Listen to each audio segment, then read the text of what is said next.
Generally, chief executive officer of an institution is painted. So all presidents of the United States, there's a formal painting. All governors of Rhode Island, there's a formal painter, and all mayors of Providence. Yeah, because Providence thinks it's big shot place.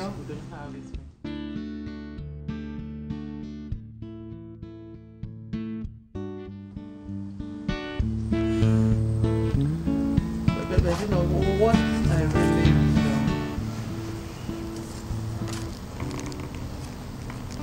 found disheartening is the old buildings that they have to take down. You know, a lot of old buildings have given way to new buildings, and you know, I think they should do something about that. You know, preservation of old buildings instead of just taking them down and putting new buildings. I think we need to do more. We need to do more. We need to do more. Yeah, we need to do more. Because if we take all these old buildings down, you know, what am I going to tell my grandchildren? We need to do more, you know, to preserve instead of just. Because this is history.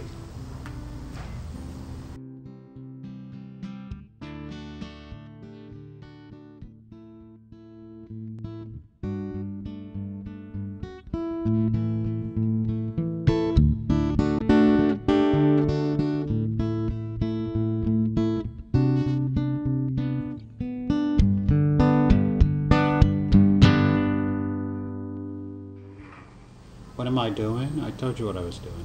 I'm researching African-American family named Brown. The great-grandfather came on a slave ship owned by the 4 aristocratic Brown brothers. And that family was connected to the Brown family. The black Browns were connected to the Brown family for 200 years. And I liked this thing because in America, white folks don't believe in reparations, vehemently opposed to them, which I've never understood. But here you have a family that came in slavery and then tied to the family, working cheap forever. And that's how this stuff's done. And when you don't, this isn't true now in your age, but until about 20 years ago, behind every great fortune was a great crime, seriously. And the only person to kind of break that's Henry Ford, who paid his workers decently. Everybody else dogged people to death in order to make a lot of money. Now you don't have to do it now because you can sell, you know, electronic discs and sell 5 million of them and make a lot of money and actually pay your workers well. But here's a classic example of a family taking advantage of another set of human beings.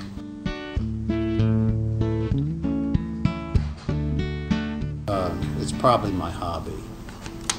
Theoretically, I get paid. I have a grant from National Endowment for the Arts. It's $2,000. I'll probably do $20,000 worth of work before I'm done.